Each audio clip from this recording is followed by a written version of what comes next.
So I'm a male nurse at a large hospital in San Francisco. I work in the ER, and as custom to Thanksgiving night, it was very busy. Now my wife is also a nurse for the same hospital. She works in labor and delivery, between babies being born left and right, and the people coming into the ER. We hadn't had a chance to take a break together as we tried to do every shift. So when I called, I figured it was to say she wanted to meet up for a bite to eat in the cafeteria. When I answered, I heard in the background a male voice screaming profanities in the background, and my wife, who is fluent in Spanish, trying to calm this guy down. She told me their pager wasn't working, and they need security stat. I quickly hung up, called for security, told my fellow nurses what was going on, and ran for labor and delivery, worried sick about my wife. When I ran, I almost square smack dab into this visibly angry man. He wasn't huge, but bro definitely worked out, and not at the gym. He was covered in prison tattoos and was obviously a banger. I work out regularly, but I knew this guy could kick my ass. He looked at me, gave me a sick grin, and started heading towards me, sprouting off in Spanish. I don't speak fluent Spanish, but what I could understand scared the living shit out of me. I'm backing up as fast as I can. I start buzzing the door to the ER frantically for them to hurry the fuck up and let me in. This guy literally a foot away from me, and the door finally opens, and I'm pulled into safety by a doctor. Gangbanger punches the door a few times, makes a dragging sign across his throat, while grinning at us both. Next thing I know, the police rush into the corridor he's in, and it takes 2 security officers and 2 cops to subdue this dude. I finally make it to my wife, who thankfully was shaken up but unhurt. She explained to me what happened. A young girl, only 14, came in. High fever, vomiting, distended belly. The banger claimed he was her brother, and they needed to cut her open to get the baby. They did an ultrasound, and to their horror, they realized she wasn't pregnant. She had a bag of drugs in her stomach. It's very common for drug mules to bring over young women from Mexico carrying drugs that way. Homeboy freaked out when they informed him his sister needed emergency surgery.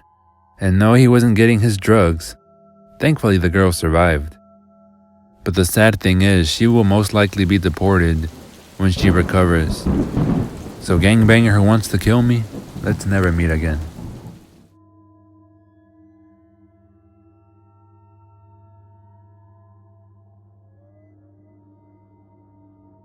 I've been lurking on this sub for a while and wanted to share my story.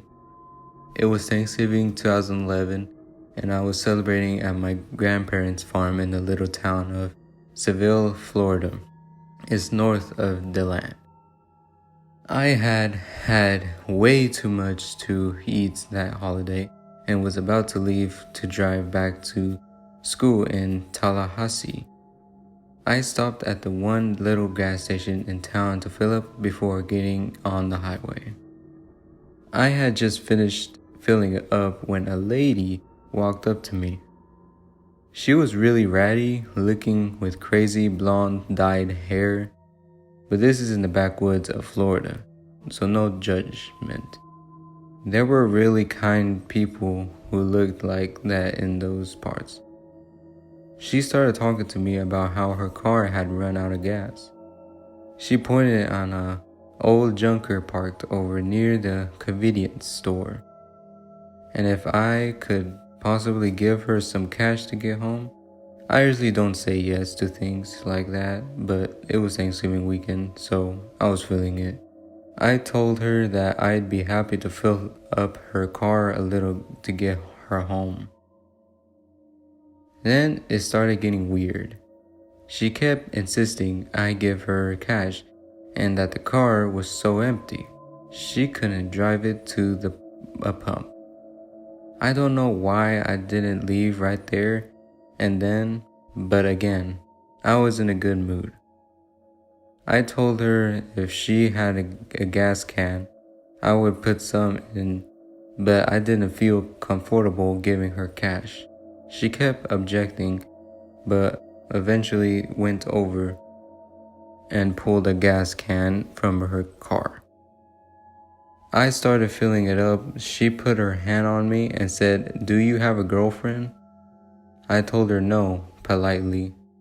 She said she wanted to pay me back somehow for the gas and asked if I wanted to come to her place. I told her no, less politely. She kept touching my shoulder, thanking me, and then offering me a blowjob behind the station. So I stopped the gas pump, got in my car, and left her there with the gas can. I called my mom a little later and told her about the creepy, sleazy encounter. She paused and asked me if this lady had ratty, blondie hair and looked like she was on drugs.